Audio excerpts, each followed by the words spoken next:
So, ito na yung oras na kung saan tatahiin na yung nawakwak kong labi dahil sa kinagkat ako ng asong Pero bago mangyari ang pagtatahi, maraming procedure akong hinarap.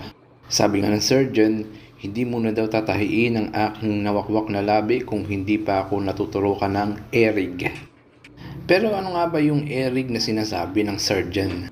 Isa raw itong klase ng gamot na liquido na kung saan itinuturok ito sa bahagi ng malalim na sugat na apektado ng rabies. Mas mabilis daw nitong manuneutralize ang rabies na pumasok sa sugat ng isang pasyente. Kumpara sa ordinaryong anti-rabies na itinuturok sa ating balikat o kung sa amang parte ng ating katawan na kung saan araw ang itinatagal bago umepekto sa ating katawan. Pero syempre, nakadepende pa rin yan sa timbang ng isang pasyente para malaman kung gaano karami ang erig na ituturok sa kanya. Tulad ko na tumimbang ng 85 kilos, sabali pumapatak na 25 ml ang ituturok sa aking labi. So kada maliit na botelya ay naglalaman ng 5 ml.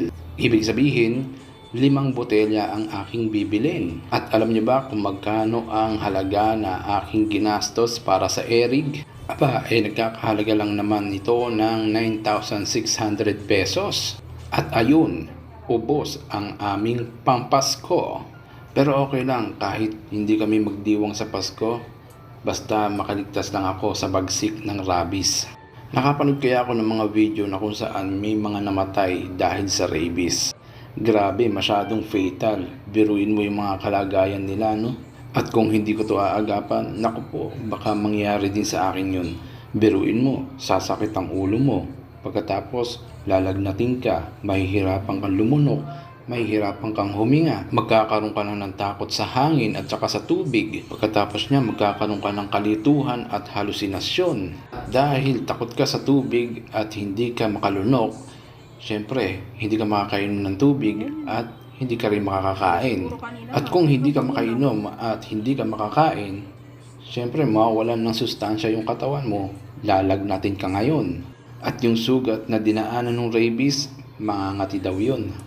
At yung mga muscle mo sa katawan, pangkaraniwan daw naninigas, ultimo yung ethics mo.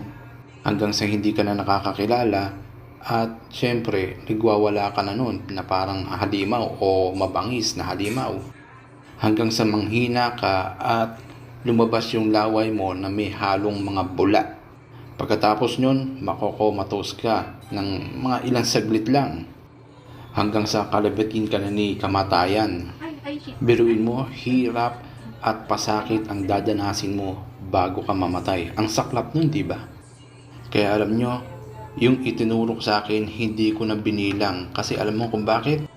Kasi mas inintindi ko yung kung paano lalabanan yung tusok ng karayom sa aking muka kesa doon sa pagbibilang ng kung gaanong karami yung itutusok sa akin. Tingnan ko lang kung hindi ka mapaluha habang tinutusok ko yung ilong mo at saka yung labi mo ng paulit-ulit ng karayom. Kaya nga sabi sa akin ng surgeon, tiisin ko na lang daw yung sakit kesa hindi ito maagapan at maging huli na ang lahat. Kaya yun, matapang kong tiniis ang sakit para lang agapan itong rabies na nasa mukha ko. Kasi kapag ka umabot sa utak yung rabies, ala na, finish na.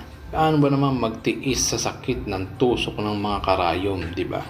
Kaya kayo kapag ka nakagat kayo, nakalmot o nalawayan yung sugat nyo na may rabies, agad-agad pumunta na kayo sa ospital. Kasi wala talagang naiimbento pang gamot para sa mga tao o pasyente na apektado ng rabies. Lalo na kung nasa utak na yung rabies, wala pang gamot doon. Yun ang pinakamasakit.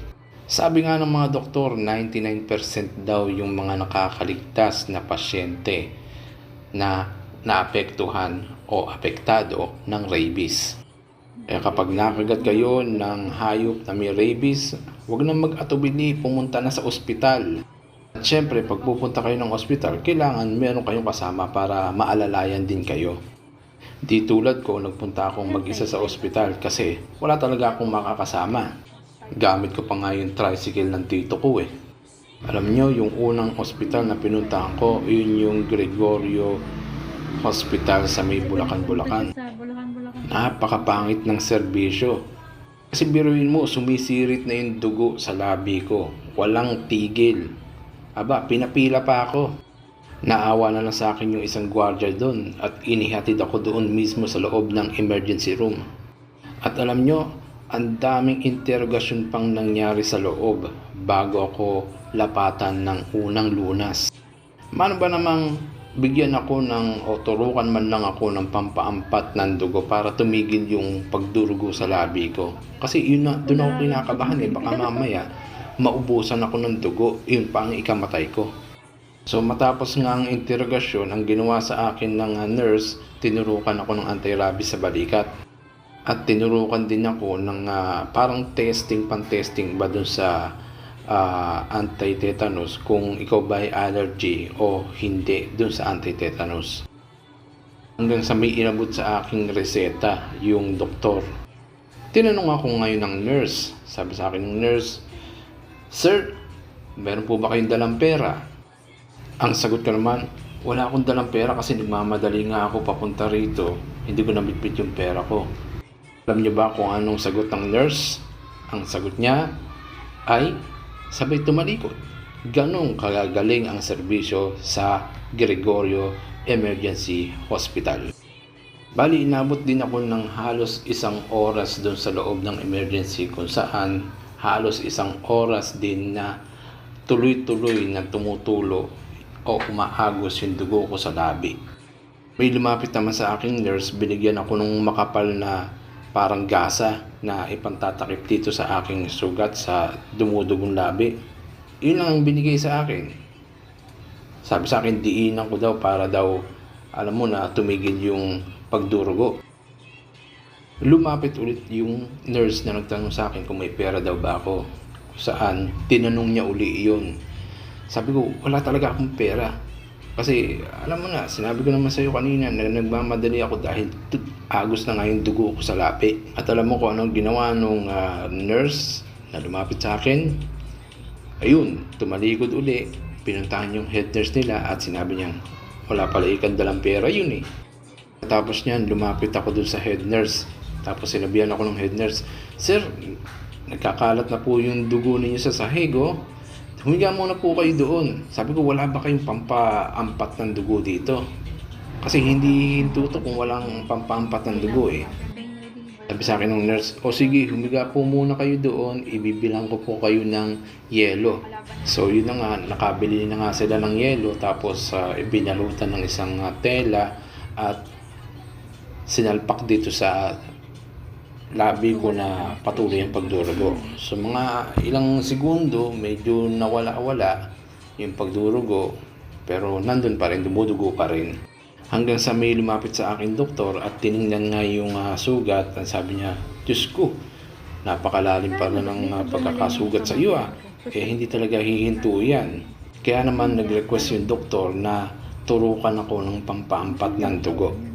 So matapos akong turukan ng pampaampat ng dugo, ayun, wala pang 1 minuto, tumigil na yung pagdurugo sa labi ko.